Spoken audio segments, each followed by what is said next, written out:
careless girl. Letting someone like you work here is a disgrace." The words cracked through the glittering silence of the ballroom, sharp as glass against marble. Nia Robinson froze where she stood, a tray of crystal flutes balanced in her shaking hands. At 23, she had the smooth, dark skin of her mother, wide, searching eyes, and the wiry frame of someone who carried too many burdens too young. Tonight she wore the starched black and white uniform of a hotel server, but the way she stood still, contained, shoulders squared against shame, hinted at a dignity that the uniform could not erase. Across from her stood Margaret Ellsworth, a wealthy socialite in her early 60s, draped in pearls and resentment. Her reputation in Washington's elite was that of a queen bee, imperious, merciless, a woman who had never been told no. She pointed one jeweled finger at Nia as though branding her guilty before the entire room. A single drop of red wine had betrayed her, falling from a bottle, splattering on the corner of a linen napkin. Nia had caught it too late, tried to slip the stained cloth away for washing. But Margaret Ellsworth's eyes, sharp and predatory, had seen. Around them stretched the vaulted ballroom of the Grand Meridian Hotel, a 5-star palace reserved for billionaires, ministers, and diplomats. Chandeliers blazed overhead. A string quartet played in the distance, their notes faltering as the confrontation thickened the air. Every guest was dressed in evening gowns and tailored tuxedos, their conversations floating in practiced tones of wealth and power. Now the music stalled. Forks paused mid-air. The atmosphere collapsed into silence. Ellsworth's words rang again, louder this time, meant for all to hear. "To let a black girl serve in a place like this, what shame, what filth!" Gasps punctured the silence. Then the murmurs began, soft, eager, scandalous. Heads turned, eyes narrowed, lips curled in satisfaction that the spectacle wasn't theirs to bear. From the edge of the hall, the hotel manager strode forward. Victor Lang, a tall, hawk-faced man in his 40s with slicked back hair and a taste for obedience over fairness, wasted no time on questions. He had built his career by pleasing the wealthy, and Margaret Ellsworth was far wealthier than any server he employed. "You're finished," he snapped. His voice carried the weight of authority, sharpened by years of managing without mercy. "Fired. Right here, right now." Nia blinked, the words hitting harder than the insult. "Please, I can explain." But Victor cut her off with a gesture. Dismissive, cruel. Her hands shook. The tray tilted. "Wait a second. If you like this video, please like, comment, and subscribe. It really helps us." Glass stems slid, toppled, shattered. Wine spread across the parquet floor in a crimson bloom. The stained napkin tumbled from her grip, landing with a soundless accusation at her feet. The laughter came quickly. A ripple of mockery passed through the hall like wind through reeds. Clumsy. Filthy. What did you expect? Some guests smirked behind champagne glasses. Others raised their phones, eager to capture the humiliation, lenses glittering like predatory eyes. Nia's chest tightened. Her breath hitched. The humiliation pressed in from all sides, voices stabbing like needles. Victor Lang barked again, louder, for the benefit of the room. "Take off your apron. Hand over your badge. You're no longer employed here." Nia's fingers fumbled at the knot of her apron. The cloth slid to the ground, pooling at her feet like a discarded skin. She bent to pick it up, but her hand shook too violently. Someone snickered. Another guest whispered. A stain on the napkin, and they revealed the stain of her bloodline. Nia's throat burned. She wanted to cry, to flee, to vanish. Instead, she stood very still, her eyes fixed on the ground, forcing back the tears. From somewhere behind the glittering rows of tables, a man stood up. Richard Caldwell, a billionaire industrialist in his late 60s, white, silver-haired, and broad-shouldered, with the bearing of a man used to boardrooms and battlefields alike, rose slowly, his chair scraping against the polished floor. He had been half hidden in the crowd, another guest among senators and financiers, but now his gaze locked on Nia, or rather, not on her, but on the necklace at her throat. It was a small silver pendant, shaped like a teardrop, worn smooth by time. To most, it was ordinary, almost invisible. To Caldwell, it was a ghost. His face froze, all color draining. His chest heaved once, sharply, as if the air had been punched out of him. The crowd continued to jeer, to whisper, to mock. Nia bent to gather the fallen napkin, her hands trembling, unaware of the eyes now fixed upon her. She straightened, still silent, and the laughter burned hotter. But Richard Caldwell did not laugh. He did not whisper. His hands gripped the back of his chair, knuckles white, his entire body gone rigid. The necklace had returned, and with it, the ghost of a debt he had never repaid. In the hush that followed the shattering of glass, two stories collided, one of humiliation, the other of recognition. Nia Robinson, young, poor, dismissed as worthless, stood alone under the weight of contempt. Richard Caldwell, old, wealthy, bound by memory, stared at her with a face gone pale. Neither spoke. Yet in that moment, the future of both had shifted. The banquet, the insults, the laughter, all of it would be remembered. But the necklace, glinting faintly beneath the chandeliers, promised something more, that the story had only just begun. They pulled Nia Robinson toward the service corridor as if the hallway itself were a chute for the disposable. Her tray was gone, her apron strings flapping against her knees, the sting of laughter still clinging to her skin. The marble gave way to scuffed linoleum, the chandelier's light cut off like a lid closing on a box. Behind her the ballroom murmured, a hive of expensive outrage feeding on a single convenient target. "Trash doesn't belong under crystal," someone whispered as she passed. Another voice, smooth with money, answered, "Some people don't know their place." Nia kept her eyes forward, jaw locked, the necklace at her throat pressed beneath her thumb, a small teardrop pendant of worn silver. When shame grew loud, the pendant spoke back, "Breathe, stand up, keep moving." Victor Lang, snapping orders to the staff over his shoulder. "Badge now." His voice was clipped, rehearsed. He'd performed this ritual before. At the rear exit, a guard waited. Caleb Morton, head of security, was thick-shouldered and careful-eyed, a former bouncer who had learned that the safest way to hold a job was never to question a boss. He extended a palm in silence. Nia unclipped the plastic badge with fingers that wouldn't steady. The laminate clicked against his skin. Victor pointed at her waist. "Apron." She loosened the knot. The fabric slipped and fell. Victor flicked it aside with a toe. "You're done. Turn in your locker key by midnight. If you set foot in the lobby again, Mr. Morton will escort you to the curb." Nia crouched to pick up the apron. A few threads had come loose at the hem. She'd meant to trim them on her break. She folded it anyway, crisp and small, refusing to leave it as trash. When she stood, the corridor tilted for a heartbeat. She steadied herself with the pendant. I spilled one drop," she said, the words raw but quiet. "I was taking the napkin to be washed." Victor's smile was thin as a paper cut. "Guests were offended. We protect the brand." "Which brand is that?" Nia asked, the heat finally reaching her voice. "Luxury or humiliation?" Victor held her gaze for a beat, and then looked through her, as if she were a smudge on glass. He turned away. "You have until midnight," he said, already walking. Caleb Morton shifted, uncomfortable, then stepped back to let her pass. In the ballroom she had left, Crystal caught the light as if nothing had happened. But on the far side of that glittering sea, Richard Caldwell stood motionless, watching the door she'd disappeared through. His face had gone pale. His eyes were fixed not on her mistake, not on the mess, but on the small silver pendant at her throat.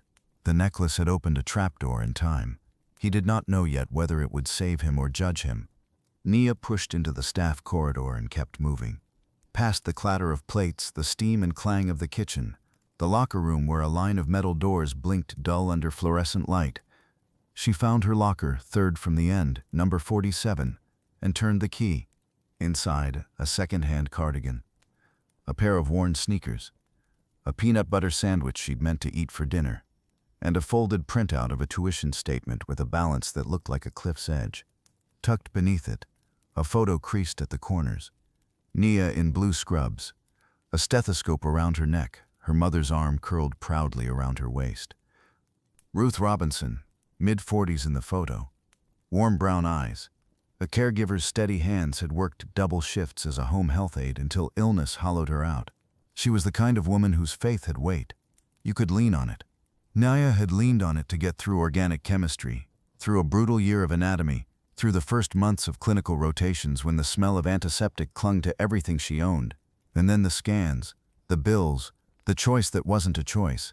Withdraw for a year, the dean had said kindly. Family first, the counselor had nodded. A year had stretched and snapped. She hadn't gone back, not yet. Nia set the photo on the bench as if it might break. Her throat tightened. She switched out her heels for the old sneakers, the ones that made her feet look like they belonged to a runner instead of a waitress. She bit into the sandwich, not out of hunger but to give her hands a task. On her phone, a lock screen image lit up. Noah Robinson, 11 years old, owl-bright eyes behind big glasses, a grin that made room brighter. Noah was small for his age, patient in ways that made adults call him old-souled, stubborn in ways that meant homework was done even when he was tired. He liked science videos and grilled cheese sandwiches and asking questions whose answers took time. Nia texted him, "Running late. Home soon. Love you, little man."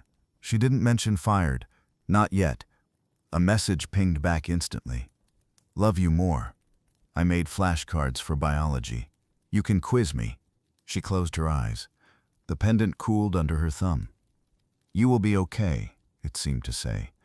Not as promise, but as imperative. A dishwasher rounded the corner, saw her, and hesitated. He opened his mouth as if to speak, then glanced toward the door where the manager had vanished and thought better of it. The silence said enough.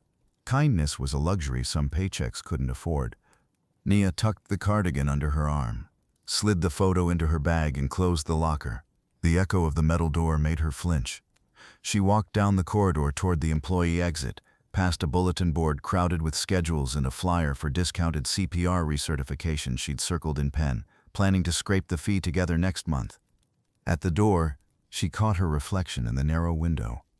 Hair pulled back, uniform crisp despite the night's wreck, eyes red at the edges but direct. "You are not what they called you," she whispered. The pendant flashed once, as if agreeing. Outside, the hotel's service alley was cold enough to bite. The city's hum softened to a low-throated purr. She hugged herself for warmth and took 2 steadying breaths. Her budget cracked in her mind like a ledger opening. Rent due in 8 days, utilities hanging stubbornly in the yellow. Noah's field trip fee tucked inside an envelope on the fridge. The medical debt still breathing under the floorboards of her life like something that refused to die. She could pick up overnight shifts at the diner where she'd filled in last winter. She could call Ms. Alvarez about the home care rotation that sometimes needed weekend help. She could sell the TV. She would not sell the necklace.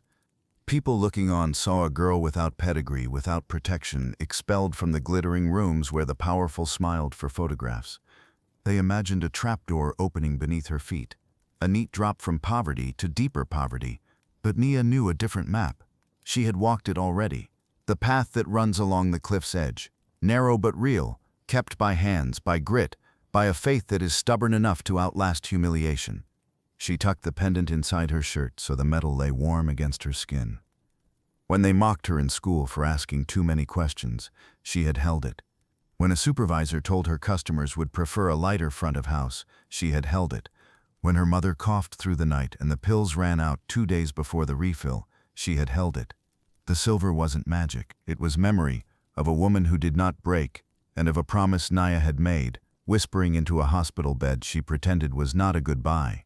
"I will look after Noah. I will finish what you started." A car horn sounded faintly at the curb. A driver yelled at a cyclist.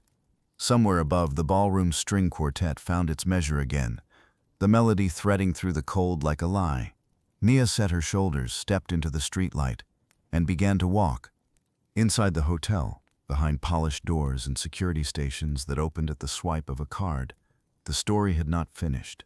Richard Caldwell remained standing at the far edge of the ballroom, where the chandeliers made halos on polished glass. Wealth had taught him to hide surprise. The necklace had stripped that lesson from him. The teardrop pendant he'd seen through smoke all those years ago had become a metronome in his head, ticking off a debt that had never been paid. He rubbed a hand across his jaw, the motion slow, as if considering whether the past had come to collect or to absolve. Guests drifted back to conversation in cautious, brittle tones.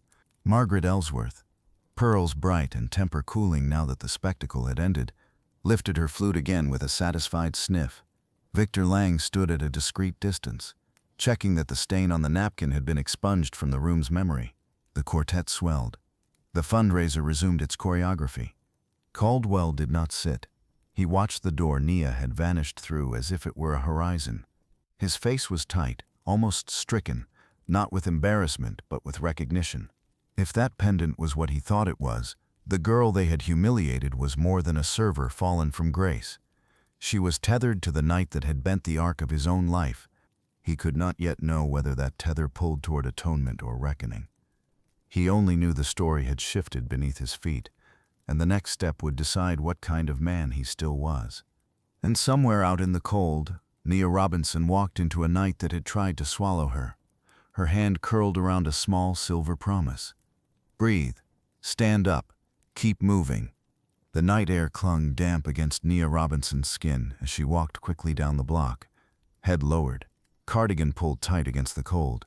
Behind her, the Grand Meridian's facade glittered in light and laughter, but she carried none of it with her. Only humiliation, only silence.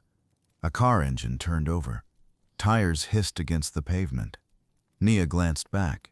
A sleek black sedan pulled from the hotel's private drive, headlights flaring as it crept into her path. The rear window slid down with a smooth hum. Inside sat Richard Caldwell, the billionaire industrialist who had frozen in the ballroom when he saw the pendant around her neck. His lined face was tight with urgency, his silver hair catching the glow of the street lamps. Caldwell was known for controlling everything around him, markets, mergers, men. But at this moment his eyes betrayed something rare, desperation. "Miss," he called, his baritone low but firm. "Please, just a moment of your time." Nia stiffened. Men of his kind did not speak to women of hers. Not outside service roles, not after spectacle. Her first thought was of danger, not courtesy. She shook her head, tightened her grip on her bag, and kept walking. The car inched forward alongside her. "I insist," Caldwell said. "I don't know you," Nia replied, her voice thin with fear. "And I don't get into strangers' cars." Caldwell gestured to the driver, who braked.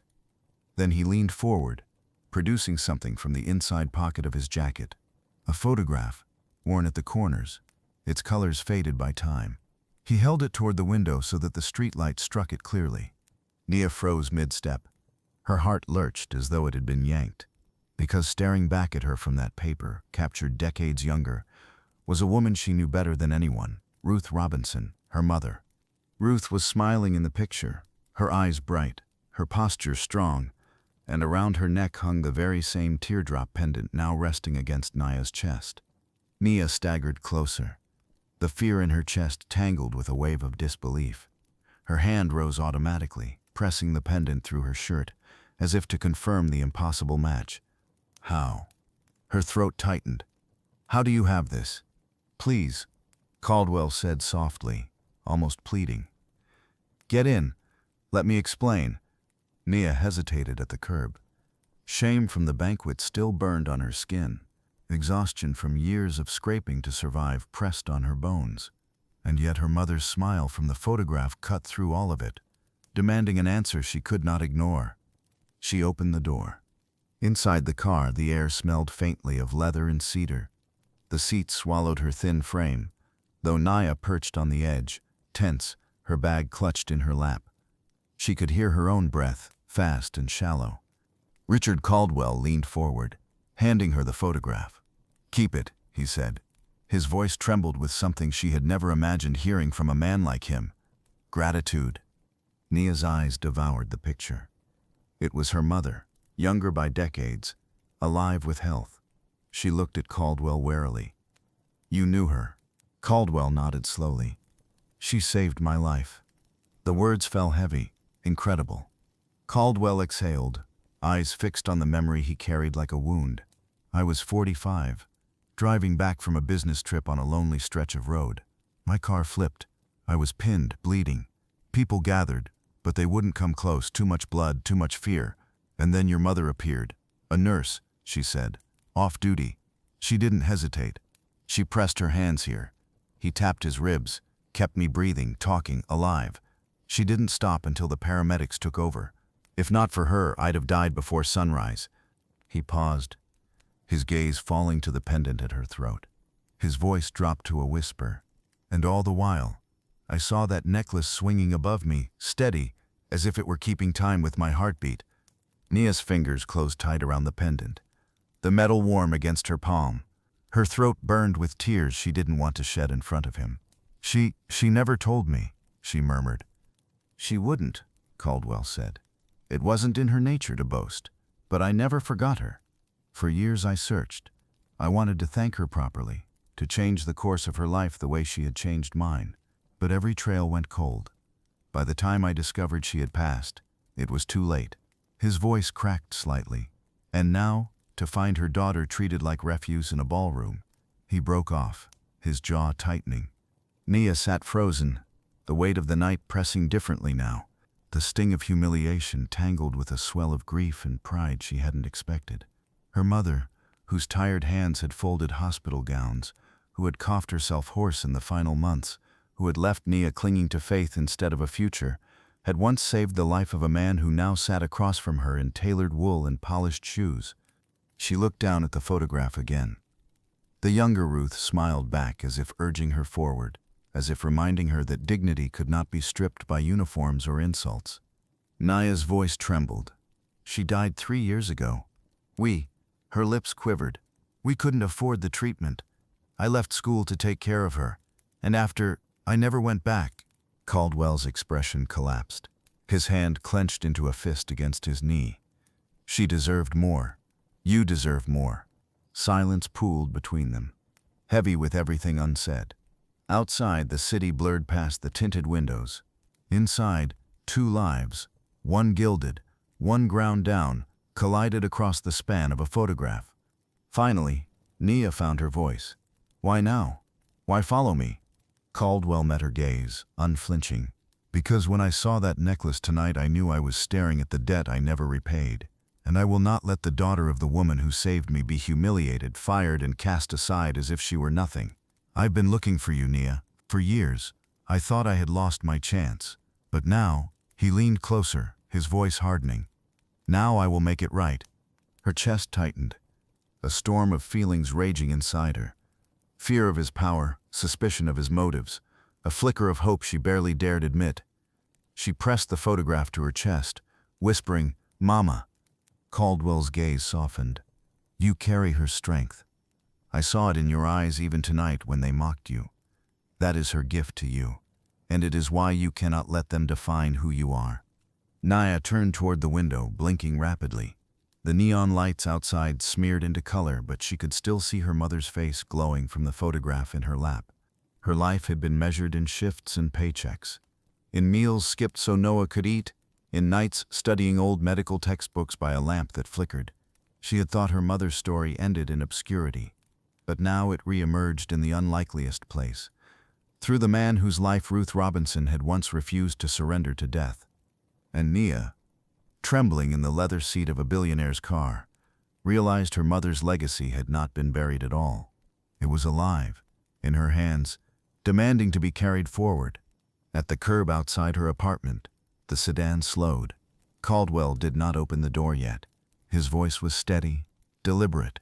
I can never repay what your mother gave me, but I can honor her through you. Whatever you lost when you left school, I will see it restored. Nia stared at him, her breath caught between disbelief and longing. Words tangled in her throat. She managed only a whisper. Why me? Caldwell answered without hesitation. Because you are her daughter, and because I owe her my life. The driver opened the door. Cold air swept in. Nia stepped out slowly, the photograph pressed to her chest, her mother's pendant glinting faintly at her throat. She turned once more to look at Caldwell. His face was etched with something that was not pity, but resolve. As the car pulled away, Nia stood frozen on the curb, her breath clouding in the night. She clutched the photograph tighter, her heart pounding with confusion, fear, and a strange, unsteady hope. Behind tinted glass, Richard Caldwell leaned back, closing his eyes. He had found the daughter of the woman who saved him, and he would not lose her again. The Grand Meridian's ballroom glittered as though nothing had happened. The quartet played again, glasses chimed, and conversation swelled back into its practiced current. But the illusion cracked when the double doors swung open. Richard Caldwell strode in, silver hair catching the chandelier light, his shoulders squared with purpose. At his side walked Victor Lang, the hotel manager, summoned by name, and beside him, drawn reluctantly, Margaret Ellsworth, pearls quivering at her throat as she realized the spotlight was about to turn. Nia Robinson stood outside in the corridor, uncertain, the photograph of her mother pressed in her bag, the pendant warm against her skin. Caldwell had asked her to wait there, and she obeyed. Though her heart pounded, she had no idea what he planned, only that he walked like a man who meant to settle a debt. He stopped in the center of the ballroom. Conversations froze. Forks hovered midair. The hush was instant, total. His voice rang, steady and resonant. "The young woman you mocked, the one you fired and shamed before all of you, she is the daughter of the woman who saved my life." The room gasped. Caldwell's gaze locked on Margaret Ellsworth and Victor Lang. His words sharpened. "A drop of wine on a napkin is not grounds to destroy a person's dignity. You seized it as an excuse because of her color, her station. If she had entered this room tonight as my benefactor's daughter, you would have bowed at her feet even if she had shattered an entire bottle." Margaret's lips parted, then pressed tight. The same mouth that had spat insult now quivered under silence. Around her, heads turned, eyes narrowed, not in laughter but in judgment. Victor Lang lowered his gaze, his hands clasped tightly behind his back. His voice, when it came, was thin.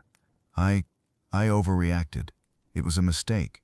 "No," Caldwell thundered. "It was not a mistake, it was a choice. The choice to protect the powerful and humiliate the powerless." His voice softened, touched with grief. "Her mother once bent over me when I was broken, when others turned away. She kept me alive with nothing but her hands, her courage, and that pendant swaying above me. And tonight, her daughter was treated as though she were dirt beneath your shoes." Silence fell heavy. Guests who had laughed earlier lowered their eyes to their plates. A senator shifted uncomfortably. A financier's glass rattled against its stem. No one dared speak. Margaret Ellsworth, her pearls trembling, finally whispered, I should apologize." "Yes," Caldwell said. "You should. To her." He turned toward the doorway. "Nia." Every head turned as she stepped inside, hesitant but upright. Her uniform still on, though her apron was gone. Her pendant glinted like a tiny star beneath the chandeliers. She walked slowly, feeling the eyes that had once mocked her now fixed in shame. Margaret Ellsworth straightened stiffly, then dipped her head. "I was wrong," she said, the words brittle. "I'm sorry." Victor Lang bowed deeper, his voice breaking. "Miss Robinson, forgive me. I dismissed you without cause. I regret it deeply." Nia said nothing at first. She held the pendant, thumb tracing its worn curve. The silence grew taut. Then she whispered, "My mother always said, dignity is not theirs to give or take. It's mine to keep." Her voice was low but strong. "Tonight, I will keep it." Caldwell stepped forward, placing a steadying hand on her shoulder. His voice carried again. "Nia Robinson is not only the daughter of my savior, she is a woman carrying her mother's dream to heal, to serve, to save, and I will see that dream restored. She will finish her medical training no matter the cost. That is the promise I make tonight." The hall erupted, not in laughter this time, but in applause, awkward, chastened, swelling into something like respect. Nia's tears spilled freely. She clutched the pendant, whispering, "Thank you, Mama," her heart aching with longing, but also with hope. The story spread beyond the ballroom. News outlets carried it under bold headlines, "From humiliation to honor, Waitress revealed as daughter of hero nurse." Videos of Caldwell's declaration circulated online, transforming public ridicule into public reckoning. Victor Lang resigned under pressure. Margaret Ellsworth retreated from society pages, her pearls now symbols of shame. Guests who had jeered issued apologies they could never fully retract. For Nia, life shifted on its axis. Caldwell funded her return to medical school, covering tuition, housing, and Noah's care. She stepped back onto campus, not as a girl beaten by circumstance, but as a woman carrying a legacy. Years later, in a quiet hospital hallway, Nia slipped into a white coat. Her hands trembled as she lifted a stethoscope, its weight both strange and familiar. The pendant glinted against her blouse, a silver thread binding past to present. She smiled through tears. Her mother's dream was alive in her, and the world, once content to dismiss her as less, now knew her for what she was: a healer, a survivor, and a living testament that dignity endures even when the powerful try to strip it away. Message. In the end, it wasn't chandeliers or fortunes that defined the night. It was a necklace, a memory, and the truth it carried. Nia Robinson's humiliation in that ballroom revealed how quickly dignity can be stolen by prejudice, and how swiftly it can be restored when courage speaks. Her mother once saved a life. Now that legacy saved her daughter's future. Justice, in its purest form, is not about wealth or appearances. It's about honoring humanity where others deny it. The question left for us is simple. Will we choose to recognize that humanity before the harm is done?